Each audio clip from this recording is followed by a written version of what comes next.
श्री गणेशाय नमः। श्री गुरु चरण कमलेभ्यो नमो नमः। सियावर रामचंद्र की जय।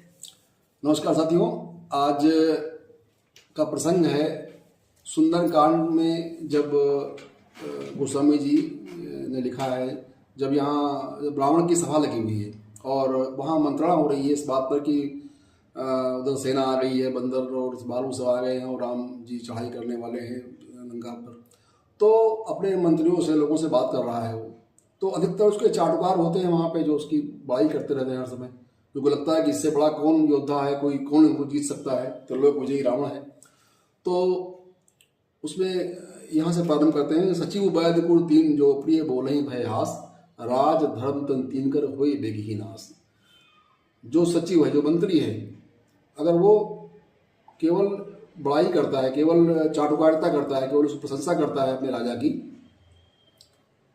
सचिव और वैद्य अगर सही बात नहीं बोलता है, बीमारी कुछ है बताएगा कुछ, और खाली उसके डर से नहीं, सही बात ना बताए उसके डर से, वैद्य और गुरु, और अगर गुरु, ये तीन लोग ऐसे हैं जो रास्ता दिखाते हैं किसी को भी सही बात बताए। अगर ये सही बात नहीं करेंगे, सचिव वैद्य गुरु तीन जो प्रिय बोले भय आस, डर करके अगर उसके मन की बात करेंगे, राज धर्म तन तीन कर होई बेगी नाश। अगर सचिव ने, मंत्री ने गलत बोला तो राज गया, गुरु ने बोला तो धर्म गया, और अगर वैद्य ने बोला तो शरीर गया। तो इन लोगों को सही बात बतानी चाहिए बिना डरे हुए। अब वहां रावण की सब गाथा गा रहे हैं कि अरे क्या है, आपने इतने लोगों को जीत लिया, इतना विजय कर लिया, सार काल को अपने खटिया पाटी में बांधे हुए हैं और इंद्र को, सबको जीत लिया, कौन है आपके सामने, कोई है नहीं। तो उसमें फिर जब भीषण आता है तो अवसर जान विभीषण आवा, भ्राता चरण शीसते नावा, पुण्य श्री नाय बैठ निज आसन, बोला वचन पाए अनुशासन, जो कृपाल पूछो वह बाता, मत अनुरूप कहोगे ताता। जो मेरी बुद्धि है उसके हिसाब से मैं, उसके अनुसार मैं कहता हूँ। जो आपन चाहे कल्याणा, सुरस सुमत सुब्रत सुनाना, सो पर निरार गोसाई। दूसरे की स्त्री का जो मोह है उसको त्याग देना भी सही है। और कहता है कि बहुत समझाता है उनको, सब कुछ सोच के कहता है आप अपनी आंखें खोलिए, समझिए कौन है आपके सामने। कहता है तात राम ने नर भूपाला, भुवने स्वर कालो कर काला। वो साधारण मनुष्य नहीं है, वो कोई राजा नहीं है साधारण, वो भुवनेश्वर त्रिलोक के स्वामी हैं और कालों के काल हैं। भुवनेश्वर कालों को ब्रह्मा नाम है, अज भगवंता व्यापक। तो ऐसे हैं, तो उनके बारे में वो कहता है, डराता, कहता है मैं आपको डरा नहीं रहा हूँ, मैं आपको बता रहा हूँ जो सत्य है, आप नहीं समझ रहे हैं। और ये भी कहता है कि मैं आपका छोटा भाई हूँ। छोटा भाई पुत्र के समान होता है, तो वो दुलारा होता है। कहता है तात जरण गई मानो, राखो मोर दुलार, सीता देव राम को अहित न हो तुम्हारा। आपका अहित न हो, मैं इसलिए कह रहा हूँ, सीता जी को राम को सौंप दीजिए और उनके शरण में जाइए। तो मैं छोटे भाई हूँ, मेरा दुलार रखिए आप। बिल्कुल सुनता नहीं हो।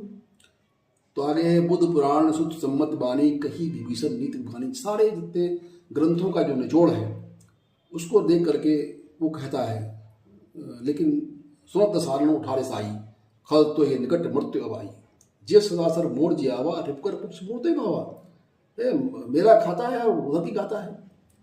तो काश तखल असको जगमाही, भुज बल जाए जितावे नाही। ऐसा दुष्ट बता दुनिया में, ऐसे पूरे संसार में कौन है जिसको मैंने भुजाओं के बल से जीत नहीं लिया है।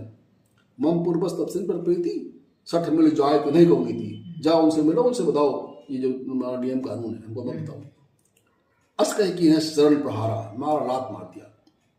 अनुज कहे बदवारे बारा, उमा संत कही हे बड़ाई। भगवान शंकर जी कहते हैं, हे उमा, हे पार्वती जी, जो संत है, जो सज्जन है, उसकी यही भलाई है कि जो दुष्टता करता है लेकिन वो तब भी भले की सोचता है। तो कहता है तुम पितु सरस भले ही मैं मारा, राम बजे इतना तुम्हारा। अपनी बात को कहता रहता है और कहता है, फिर जो चला गया वहां से, कहता है मैं जा रहा हूँ, राम सत्य संकल्प सभा काल बस तोरी, मैं रघुवीर शरण अब जाऊं देव जन खोरी। मैं जा रहा हूँ, आपने जैसा कहा मैं वैसा ही कर रहा हूँ, तो अब मुझे दोष मत देना। अब वहां से चलता है जब, तो निकल चला तो गया लेकिन डरा हुआ है अंदर से। रावण का जो प्रभाव है वो इतना विराट है कि उसको, उससे वो जानता है, समझ रहा है कि जिनके पास जा रहे हैं वो इनसे बहुत बड़े हैं, लेकिन तब भी इतना डरा हुआ है क्योंकि रावण के साथ रहा जिंदगी में हमेशा। तो पता नहीं कैसे होंगे, क्या हो पाएगा जो हम सोच रहे हैं, सही है नहीं सही है। मतलब उसके मन में बड़ा उहापोह है, बहुत चिंतित है वो। तो मन सोचता जाता है कि अब तो जा रहे हैं राम के शरण में जा रहे हैं, तो चरणों के बारे में सोचता है उनके मन। कहता है देखी हूँ जाई चरण जल जाता, जो उनके जो पुष्प रूपी जो उनके चरण हैं उनको देखूंगा। अरुण मृदुल सेवक शुद्धा था, जे पद परस्तरी नारी, जिन पाँव को छूकर के इसकी नारी गौतम की पत्नी तर गई।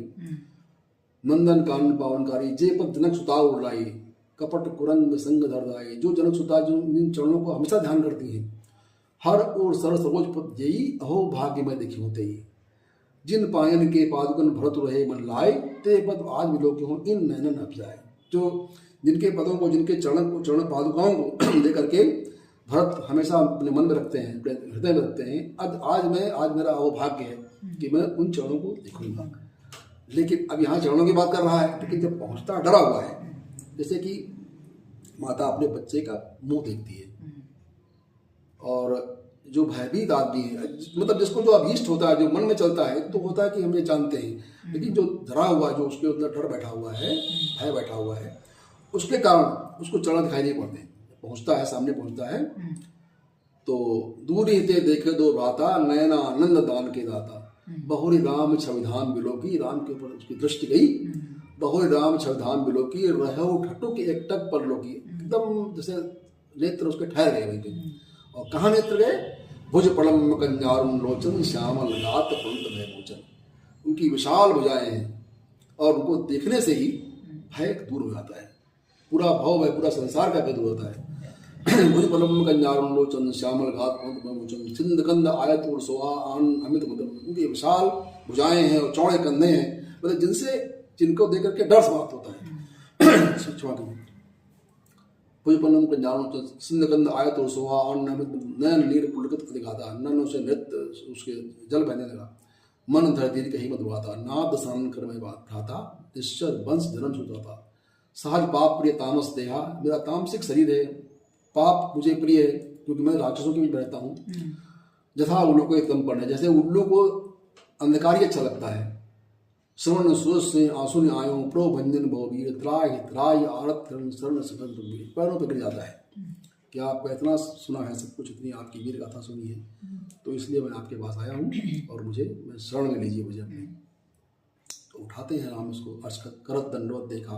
पहले तो फिर आके पता नहीं रावण के यहाँ से आया है, कोई उनका दूत है, भेदिया है, क्या है, लेकिन जिस तरह से उसने अपना जिस तरह से शरणागत हुआ वो, और शरणागत की रक्षा हमेशा करते हैं, सदैव करते हैं भगवान।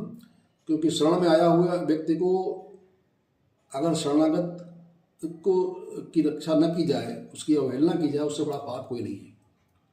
क्योंकि वो आपके ऊपर विश्वास करके आया है, सबसे भयभीत होकर के अपने भाई से वो आपके शरण में आया है, तो उसको अपने शरण में रहते हैं और कहते हैं कि क्या कैसे हो लंकेश। जब लंकेश कहते हैं तो वो चौंकता है, मतलब लंका का राजा, पर लंका का राजा तो है नहीं। तो राम यहाँ थोड़ा सा कूटनीति भी चलते हैं कि अब उनका भाई आ गया है, तो भाई अगर साथ ना हो किसी के और साथ हो किसी के, तो दोनों में बहुत जमीन आसमान का अंतर हो जाता है कि भाई का होना और भाई का ना होना। तो इनका भाई, राम का भाई तो साथ है ही, और लक्ष्मण का, उनका रावण का भाई भी आ गया हमारे साथ। तो इससे इनकी जो शक्ति बढ़ जाती है, क्योंकि बहुत सारी बातें मालूम होती हैं कैसे क्या है। तो ये व्यू अपने आगे उनको युद्ध लड़ना है, आगे लंका विजय करनी है, तो उसके लिए ये बहुत बड़ी एक कड़ी यहाँ मिल जाती है उनको। और कहते हैं कि एक उनको वो भी लालच कही जो भी देते हैं उनको, कहते हैं कि आज आप लंकेश हैं, मेरी उसमें आप लंकेश हैं, और वो लाते हैं, कहते हैं समुद्र से जल मंगाइए, और वहीं पर उनका राज तिलक कर देते हैं कि वो राजा बन गए। तो ये संवाद था भीषण का और श्री राम जी का। बोले सियावर रामचंद्र की जय।